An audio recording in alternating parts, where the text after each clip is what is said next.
Well, Japan has come up with a possible solution for two pressing problems: a pension shortfall and a shortage of skilled workers. It's raising the retirement age from 60 to 65 and pushing back pension payments. Now, unlike how this type of measure has been received in European countries with protests and riots, many elderly Japanese have actually welcomed the chance to get back to work. For more on this, let's check in with Mike Fern in Tokyo. Mike.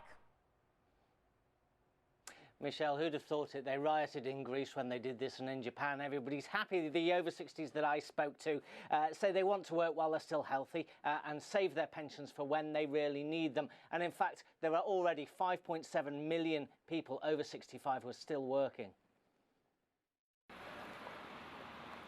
There's a phrase in Japanese, sodai gomi, bulky garbage like a worn-out washing machine left by the side of the road for the dump truck. It's sometimes used to describe salarymen who dump themselves on the sofa when their working lives come to an end.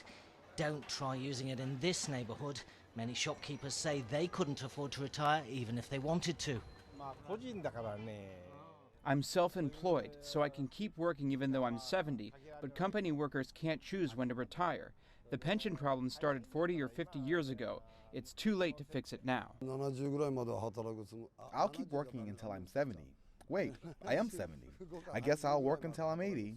Japanese can keep working because we're really healthy. We'll get by. We don't have a choice. Neither does the government. Japan has the highest public debt and the longest life expectancies in the world.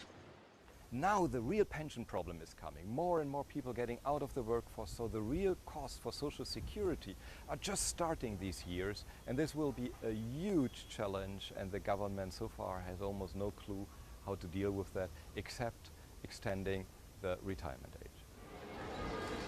That and making people wait longer for their old age pensions, starting at 61 years old next year and rising to 65 years by 2025. If older people keep working, more people are paying taxes, which boosts the GDP. It also helps solve the labor shortage caused by shrinking population. On the downside, it gets harder for young people to find work. Extending the retirement age means fewer positions will open. A quarter of this year's graduates from Japanese universities are only working part-time. 6% haven't found a job at all, and they're not going back to school. An estimated 600,000 Japanese in their 20s are NEETs, not in employment, education or training. But not all economists think that the problem is getting worse.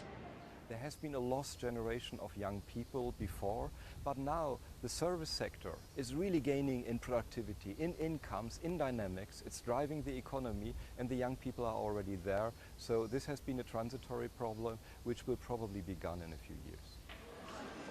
Even if more young people find work and older workers put off retirement, the pension problem may still take a long time to fix. Allowing people to work an extra 5 years may not be enough. A quarter of Japanese are aged 65 or over, and that is forecast to rise to 50% in 40 years' time. With half the population claiming pensions, it'll put a huge strain on those still working and paying tax.